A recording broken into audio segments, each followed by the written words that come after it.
நாங்களாம் அங்கே ஒரு படத்துக்கும் போனதில்லை. ஏன்னா எங்கள் வேலையே சரியா இருக்கும். எந்த படத்துக்கு போகலாம், எந்த புது படம் வருது அதை போய் பார்க்கலாம், அதை பார்க்கறதையும் விளம்பரப்படுத்திக்கிட்டு பார்க்கலாம் அப்படின்னு தான் இருக்காங்க. இதெல்லாம் உண்மையா உழைக்கிறவங்களுக்கு இந்த வேலையெல்லாம் வச்சுக்கவே மாட்டாங்க முதல்ல. ஏன்னா நமக்கு வேலை சரியா இருக்கும். அந்த வேலையை பார்க்கறதுக்கே ராத்திரி 2 மணி வரைக்கும் நம்ம முடிச்சிருந்து பார்த்தாகணும்.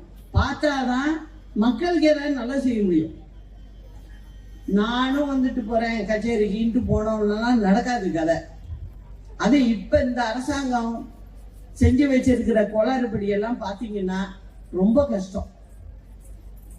அதனால இப்போ தமிழ்நாட நம்ம தலைவர் காலத்துல நல்லா இருந்தது, அம்மா காலத்துல நல்லா இருந்தது.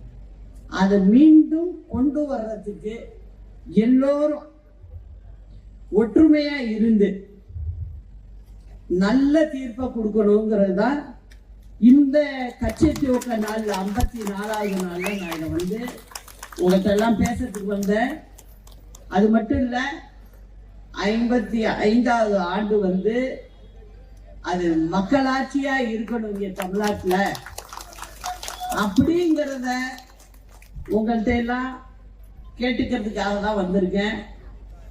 தலைவரும் சரி, அம்மாவும் சரி, நாங்க எப்போதுமே கிராமங்களை நோக்கி தான் இருப்போம். நம்ம கட்சியும் அப்படிதான். நம்ம கட்சி தொண்டர்கள்னா பெரிய பெரிய வசதி அப்படிலாம் இருக்க மாட்டாங்க. சாதாரண குக்கிராமத்துல உள்ளவங்களை எல்லாம் சட்டமன்ற உறுப்பினர் ஆக்கியிருக்கோம்.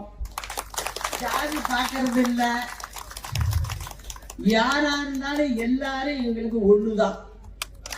அதனால நல்லதை செய்யற ஆட்சி வரணும் அப்படிங்கிறத இந்த கூட்டத்தின் மத்தியில் உங்கள்கிட்ட எல்லாம் நான் வேண்டி கேட்டுக்கிறேன்.